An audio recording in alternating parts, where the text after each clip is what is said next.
Subhanallah walhamdulillah wala ilaha illallah Allahu akbar. Duh, anakku sing setini-tini, anakku sing ayu-ayu dhewe. Limbo ana dawuhmu apa mak nimbali karo anakmu aku. Leren sawetara kanggo unjal ambekan ya ana mangkono mak. Iya. Nganggo leren. Apa-apa kowe nek ngongso dadine ora apik, dadine ora becik. Nggih. Yo, kepiye? Yo ingkang angka 1 awake dhewe ngrumangsani bengi iki, ya. Ora ana tembung kang luwih endah ingkang kudu diucapake, ya.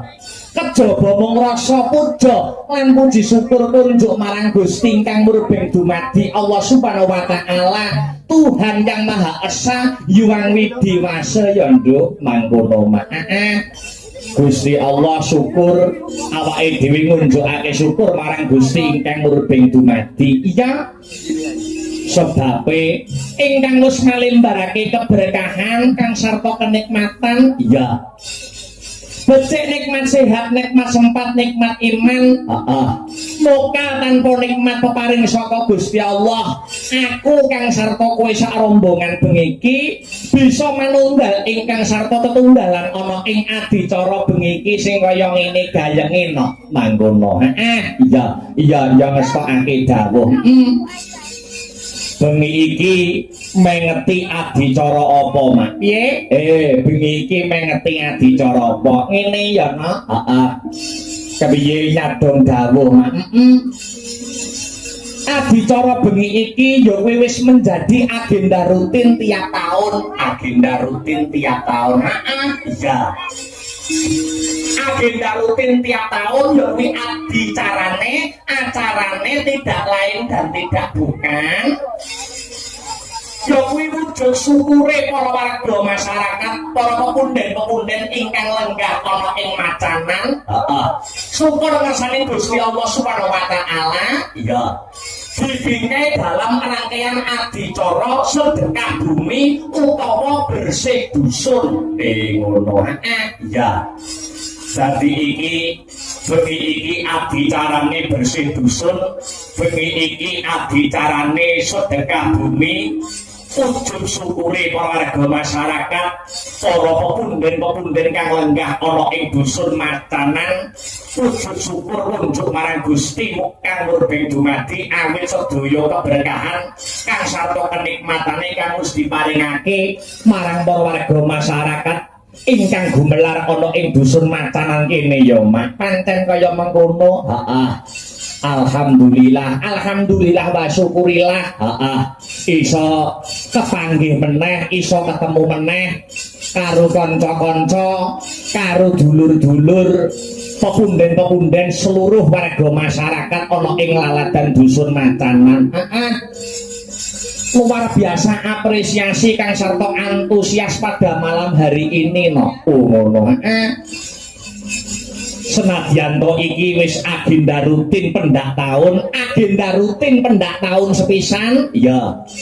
Apa meneh yen ora kleru awake dhewe sowan ana ing warga masyarakat dusun macanan rambah kaping 3 iki no. Rambah kaping 3 iki. Rambah kaping 3 tanpa pedhot. Rambah kaping 3 tanpa pedhot awake dhewe sowan ya kuwi paring lelipur para warga masyarakat ana ing adicara sedekah bumi utawa bersih dusun. Alhamdulillah. Senadyan awake dhewe wis marambah makaping utawa wis kaping 3 sowan ana kene, nanging para warga masyarakat ana ing dusun macanan ora bosen-bosene, ora jeleh-jelehe karo awake dhewe sak kanca sanggar seni Astabrata ya mak. Pancen bener kaya ngene iki iso ngraketke tali kekadangan, ngraketke tali silaturahmi meneh, nglumpukke balung pisah. Iya. Senajan wis rutin tiap tahun ning warga masyarakat macanan kuwi ngangeni. Ngono. Iya. ora kapok karo awake dhewe, ora kapok wong liya manjing dadi sedulur ya warga masyarakat dusun Macanan kene. Oh ngono. Iya. Iya pancen kaya mangkono ya, Mak. Pancen kaya nggon Macanan kene iki wis tak istimewake dari daerah yang lain kono. Oh ngono iki. Warga Macanan wis tak istimewakan dari daerah-daerah yang lain. Oh ngono. Iya, mau wis dijelaske karo ketua panitia. Ya. Wis dirinci regane detail kaya ngono. Lah iya. Nanti patang ya. Iya Mak. Ora apa-apa ya. Ternyatane awake dhewe ya wis kaya sing ngendikake biyung ngarep mau awake dhewe karo Pak Ketua Panitia wis kaya sedulur. Wong liya mancing dadi sedulur. Ya. Apa meneh Pak Ketua Panitia nek menghubungi awake dhewe paring dawuh kon pentas ning kene rambak kaping 3 kuwi wis ora susah dadak rawuh ana ing gubuke awake dhewe. Oh cukup lewat bel, wis cukup lewat telepon ngene wis sendika dawuh. Oh ngono ya Mak. Saking wis dadi dulur, saking wis langganan. Nah iya pun Pak Ketua Panitia, ternyatane panjenengan nggih pun kula anggap dadi dulur kula piyambak. Ora sah wedi larang. Oh ngono Mak. Pak Ketua Panitia wis dingendikake ora sah wedi larang. Lah iya. Penting kebutuhane kanca-kanca tercakup nek dalange kuwi cukup digodhokne mi wis mangkat kokno. Oh iya. Iya Mak. Apa meneh nek wis langganan terus marambah makaping, apa meneh sing wis rawuh ning gubuk awake dhewe kuwi kok ora sida pentas kuwi jarang. Oh, akeh sidone, akeh sidane. Lah iya, dadi ora usah wedi sing nika-nika, ora usah pokoke sak madyane diniati tambah sedulur, ya. Tambah silaturahmi, diniati paring lelipur atur hiburan karo para warga masyarakat. Iya, wabil khusus warga masyarakat kang lenggah ana ing dusun Macanan. Apa meneh wis selalu anu lho kene iki konsisten. Oh, konsisten. Anggone nguri-nguri, ora mau nguri-nguri ning ya ngurip-ngurip. Oh, ngono. Iya. Nguri-nguri budaya ora mau nguri-nguri ning ya urip-urip. Beda-beda. Nek nguri-nguri kuwi nggur seneng tok. Nek ngurip-ngurip iki gelem nanggap. Oh ngono. Dadi nek nguri-nguri budaya kuwi tegese seneng tok, seneng nyang wayang, seneng nyang campur sari dan lain sebagainya. Iya. Lah nek ngurip-urip iki gelem ya kuwi nanggap utawa ngenekake acara kaya kang kagelar ana ing bengi iki. Oh ngono ya Mak. Alhamdulillah wa syukurillah. Wiwit sore sing pareng rawuh akeh umper no. Lah ya. Tuwa kampung gedhe cilik lanang wadon padha mluput dadi sawijining kene. Lah ya. Iki awake dhewe komplit kanca-kanca saka Sanggar Seni Asta Bratamijil saka Jalan Mastrit Gandung Kidul Kadipaten Nganjuk. Iya. Komplit kaya adat saben kaya sing wis-wis wayang gamelan kang sato nganti para niki menika kanca-kanca niaga utawi pangarane kang sato kadang-kadang mbak-mbak kang sarta adik-adik pesinden utawa swarawati. Oh iya. Sanggar Seni Asta Brata. Mayoritas dumadi saka kanca nom-noman. Oh ngono. Nom-noman. Nom kabeh. Mayoritas dumadi saka kanca nom-noman. Lah iya. Apa meneh ana ing Laladan Nganjuk iki wis hebat patut diacungi jempol. Babagan apane, Nduk? Saiki kemajuan zaman akeh sing ngandharke wayang kuwi budaya kuno. Akeh sing ngandharke wayang kuwi sing seneng nggur tuwa-tuwa. Ning nyatane kemajuan zaman ana ing Laladan Kabupaten Nganjuk Kota Angin khususe. wis akeh regenerasi seniman.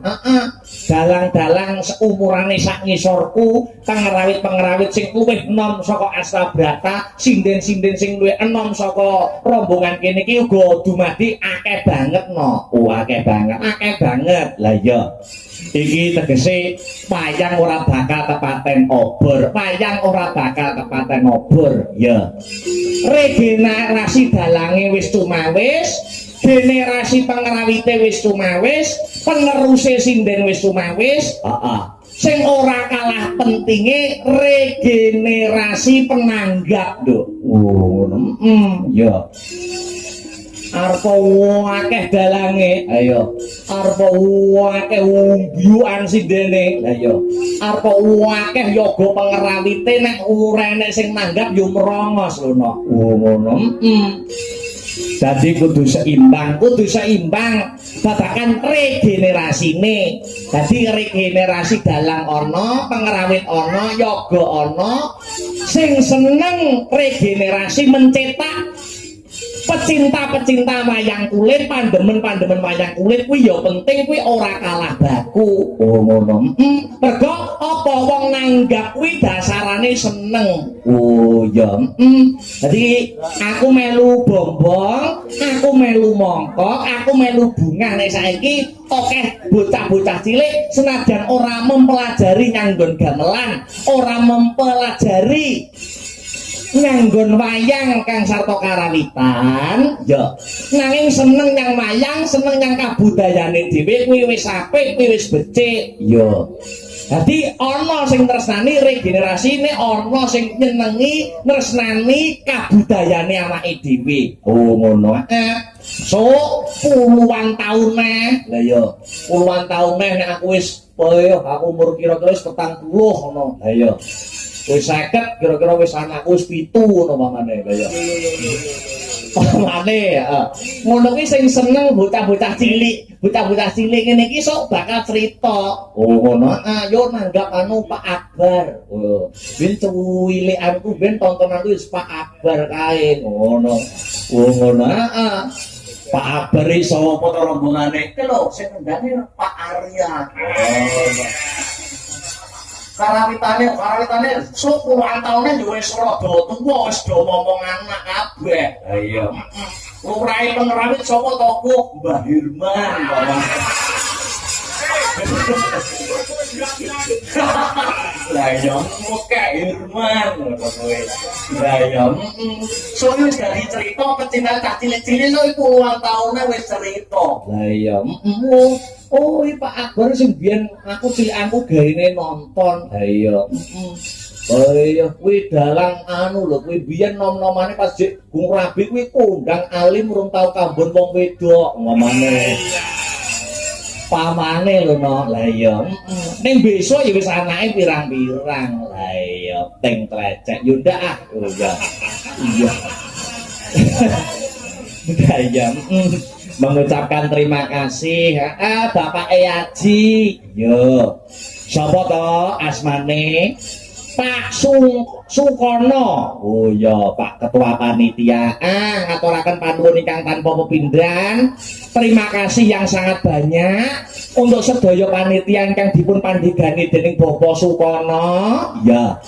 Sumrambahipun ngaturaken panuwun ingkang tanpa pepindhan untuk seluruh para warga masyarakat ingkang lenggah ana ing dusun Macanan. Ngono. Ora kendho ning saya semangat. Ngadani bersih dusun.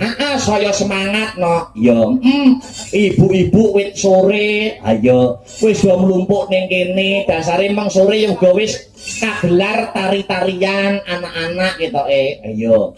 Anak-anak dusun Macanan, anak macan. Ayo. anak wong ning omahe Macanan. Ayo. Anak-anak dusun Macanan. Iya. Luar biasa iku juga ikut apresiasi, ikut menampilkan ya kuwi kabisane. Pak insyaallah awake dhewe ora iso matur oke-oke, awake dhewe ora iso matur maneka warna, sing baku awake dhewe ning kene dadi wakile kanca-kanca sanggar seni Astabrata mau bisa njurung pandonga no. Ya. Muga-muga sakrampunge seluruh rangkaian adicara bersih dusun kang kagelar warga masyarakat ana ing dusun Macanan, ya. Dusun Macanan ing tembe mburine dadi dusun kang badatun, thayibatun, barokun gofur gemah ripah loh jinawi, kerta tata turaharja, murah sandang kelawan pangan, cina ketok ing kamulyan, tinebena saking bencana alam. Amin amin amin Allahumma. Amin. Allahumma. Amin, amin, luar biasa. Wah, konco-konco ndak duwe resep, ora duwe no. Ya, Allahumma sholli wa sallim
adicara bersih dusun utawa sedekah bumi.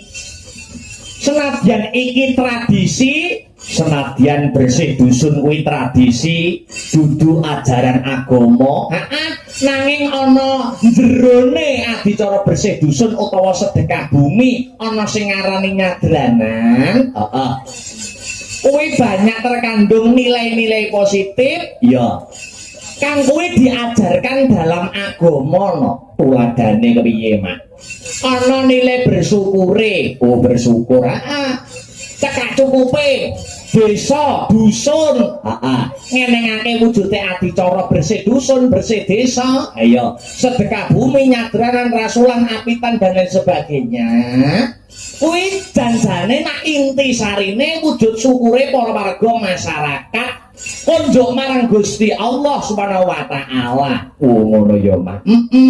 Dadi senadyan bersih desa nyadranan kuwi dudu perintah agama nanging ana jerone adicara bersih dusun, ana jerone adicara sedekah bumi terdapat nilai-nilai yang diajarkan dalam agama. Contone mau nilai bersyukur. Gusti Allah wis paring dawuh, sapa menungso sing sregep syukur, fa insyaallah ditambah sing dadi nikmate. Lan sapa sing kufur ora gelem nyukuri nikmat peparing saka pangeran, bakal nampa bebendu. Oh ngono ya, Mak. Iya yang ngestoke dawuh. Saliyane nilai syukur upamane ana nilai sedekah. Iya. Sedekah ngene iki sing disenengne, sing disenengne ora mung para warga masyarakat ana ing dusun Macanan. Iya, tangga dusun, tangga desa sing kepareng rawuh, para sutresna budaya, pecinta wayang kulit atine melu seneng. Nek atine seneng, fa insyaallah melu ndongake dusun Macanan. Pancen bener, sedekah dana rasa, dana weweh rasa wis ngarani ya nyenengke atine wong akeh, nyenengke atine wong liya, kuwi wis kelebu sedekah, kuwi wis kelebu amal jariyah. Kuwi ngono ya, Mak. Ana nilai syukur, ana nilai sedekah, ana nilai silaturahmi. Ya, sing ora tau kumpul karo tanggane dadi kumpul. Bersih dusun, bersih desa mengajarkan nilai kebersamaan. Oh ya, gotong royong, guyub rukun, beda agama ora gendro, beda panemu ora udur, ora padu, beda pilihan ora regejekan, kabeh manunggal dadi siji. Kanggo lumadine suksese ya kuwi adicara bersih dusun. Ya Mak, ya ngestoke dawuh. Dadi nek dirangkum akeh, nanging yang dirangkum ana 3 nilai positif yang terkandung dalam rangkaian adicara bersih dusun utawa sedekah bumi. 3S ya kuwi syukur, sedekah kang sarta silaturahmi. Iya Mak, ya ngestokake dawuh. Ternyatane bengi iki ya malam yang istimewa. Bapak Kasun bengi iki terakhir dalam masa jabatannya. Lah ya mau go nalikane penyerahan wayang Bapak Kasun wis njaluk ngapura selama beliau menjabat sebagai Kasun. Awake dhewe disowanke rene mbok menawa ana klentak-klentune pangucap, klentak-klentune tumindak disuwunke pangapura. Iya Mak, awake dhewe njaluk pangapura. Nek ana klerak-klerone awake dhewe anggone paring nelipur, anggone paring hiburan kanggo para warga masyarakat ingkang lenggah ana ing dusun Macanan.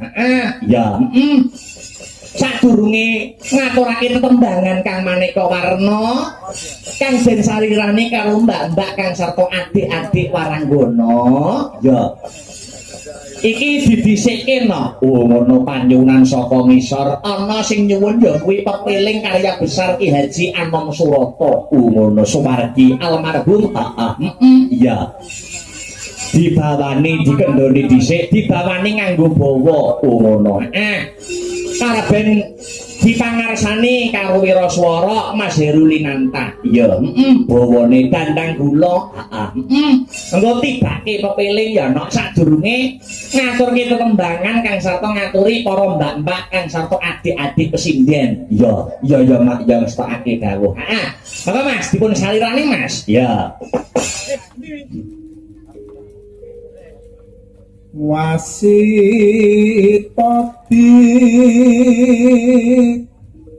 saking prawinase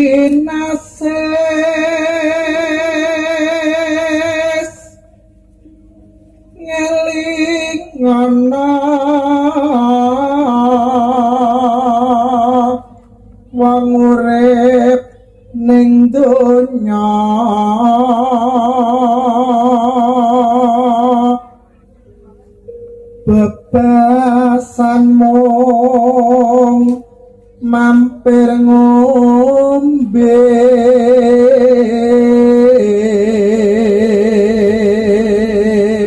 tembang menika nggih kula kintunaken kula aturaken dumateng Bapak Sukono ingkang selaku menjadi ketua panitia iya sumrambahe Bapak Kasun prangating dusun sedaya panitia muga bisa dadiya karenaning panggalih sampai saya tombo kesel ana ing bengi iki ya Mak ya sore mawangine banter ning alhamdulillah ora adem nggih ya dipercayake Mas Heru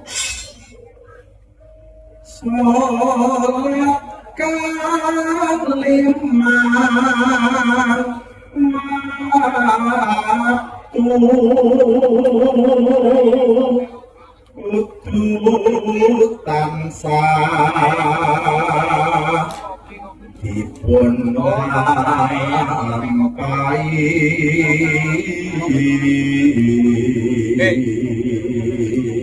salate kudu tansah dilampahi iya selaku umat muslim warga masyarakat Macangan budayane diuri-uri ning agamane aja kongsi keri ngono ya Nak agama laku budayane uga tetep jalan aja iku cagak agama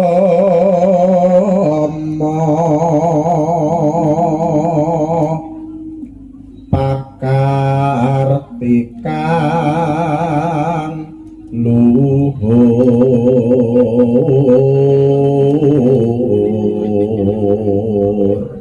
Aceng ngadohke tumindak mungkar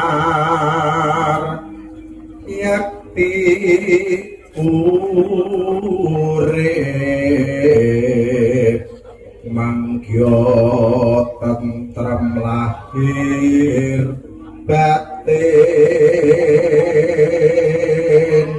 tawasi Mas ya bejon dunya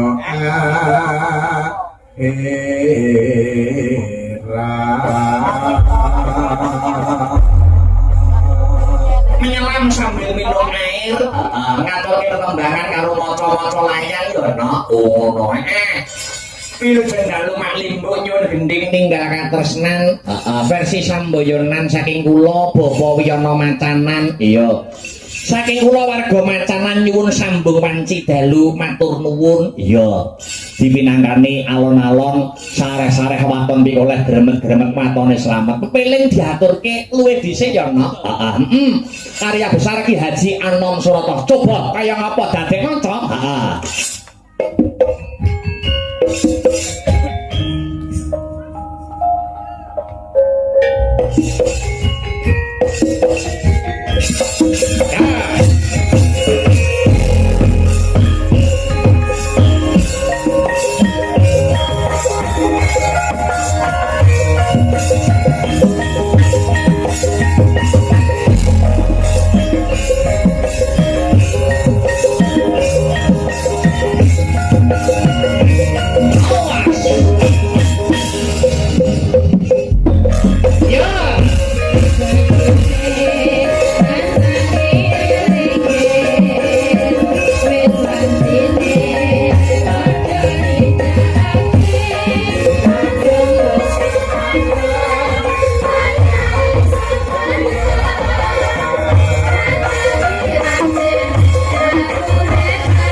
matne wit awal nganti iki.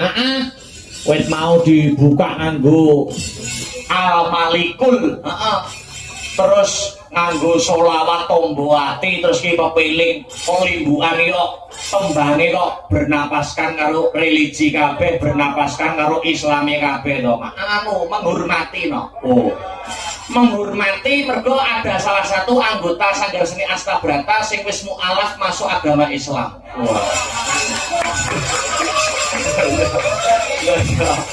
Wis kok kulino Amar Astabrata dadi Islam aja. Pokoke kulino Amar Ibra sing gunang dadi salah dhewe. Lah ya sapa sing nyaran kuwi tanggal 2 Juni wis jare mengucapkan syahadat ning apa takwa ngendi ngono jare. Ayo yo ora apa-apa yo ene paksaan arep duwe agama ora iso bebas iki. Lah ya. Lah iya Mayam. Sing baku kene kuwi nek perkara agama wis kuwi hak privasi masing-masing. Lah iya Mak. Ya sing baku dalam berkesenian awake dhewe iki gelem ora gelem dalang pengerawit karo sinden kuwi nek wis ning dhuwur panggung kuwi dadi suri tauladan. Oh ngono ya Mak. Mergo gelem ora gelem seniman iki public figure. Oh, jadi uripe kuwi mesti dadi titenane wong akeh. Oh ya, oke Mas Akbar ngene. Oke sinden kae ngene tumindake. Oh pengerawit kae ngene tumindake. Ayo. Mula ning Astabrata ki ndak entuk. Kok nabur mendem ndak entuk no. Oh. Wih, haram. Oh ya. Lah ya. Ning jobo-jobo monggo ning kene aja. Lah ya, Aduh sing operator sen bareng rungokno. Lah ya.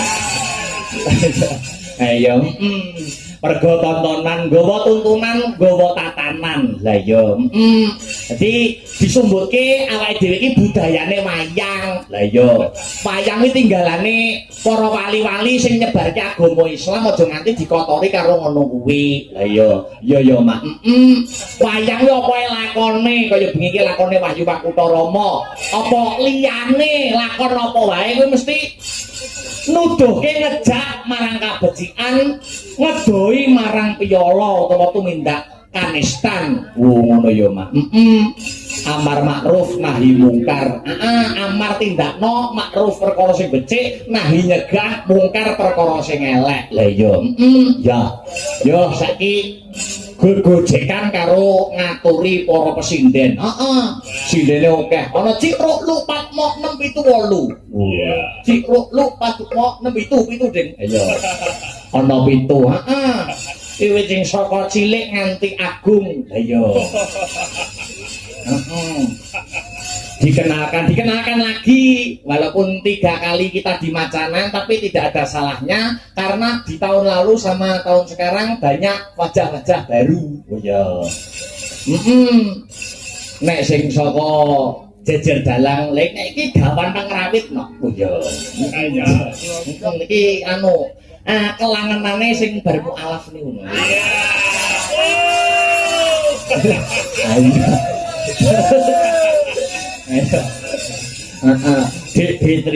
Beatrice Cahyaning Rum nggih. Ah iya bener berarti. Oh iya. Cahyaning Rum, ayo. Iya, nglerek sampinge Dek Sinta Widyamalupi punika gelem diakoni napa mboten menika sinden terlama ana ing Sanggar Seni Astabrata. Oh, Sinta Widyamalupi. Bengi nyinden awan mulang dadi guru. Oh ngono.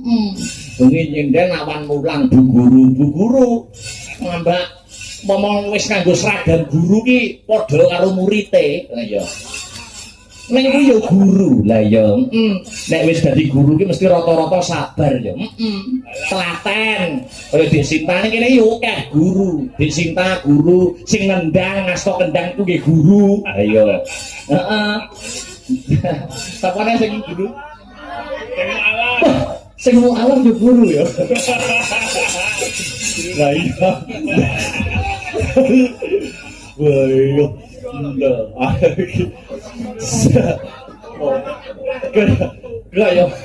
Kaya mentolo ya. Lah kaya mentolo murite makan ilmune. Lah ya. Iya. Lah ya. Ya guru kah, ya. Terus jejere mereka Mbak Sri Wahyuni utawi Sri Pesek saking Ampil Bagor. Oh, iki manten anyar. Judulnya ku yo kancaku ana ing jurusan pedalangan zaman kuliah dhisik. Oh, ngono. Ya. Nglereke Mbak Aulia Pangesti mijil saka Sidoarjo. Oh, ngono. Ning yo guru berarti. Ora ya, mboten nggih. Mboten. Terus nglerek sampinge menika Mbak Yovika Listiarisma. Oh, menika mijil saking Kota Ngawi. Oh, iki sinden anteng tajem karaktere sopan no. Oh. Mbak Yovika. Yo. Daleme Ngawi. Yo. Terus jejere Mbak Birgita Ayu Setiani Haryanto. Oh, kelahiran Kota Kedirine Semen. Ya. Sak menika hijrah wonten ing Karanganyar. Lah ya. Dadi sindene nggawa karakter dhewe-dhewe. Nek Mbak Yovika menika karaktere anteng tajem. Ayo. Nek Mbak Birgita menika centil manja. Iya. Panjang. Keles meraati. Mbak Birgita. Meraati. Dadi ibarate soke anu no, bejane sing duwe bojo. Mbak Birgita. Kuwi ora usah wong lanang, ora usah ngarani karakter kaya Mbak Birgita. Kuwi wis ngerti apa sing dadi kekarepane wong lanang. Wong lanang njaluk apa wis ngerti, wis paham. Oh, ya sak nesu-nesune wong lanang nek wis karo musuh centile Mbak Birgita, sapa wong lanang ora goblok atine. Lah ya ya angkatane awake dhewe. Lah ya terus terakhir menika pok-pokane presiden. Tungguling para Hapsari. Bupar Sinem. Ya, sing ngomong mbak-mbak kang sarta adik-adik presiden. Ya. Yo, saiki diaturke siji-siji mergo akeh pampundutan. Sing Mbak Birgita dhisik, Pak. Ayo dhisik. Jumeneng. Sepote coba kaya apa, Mbak Birgita? Bareke. Hey.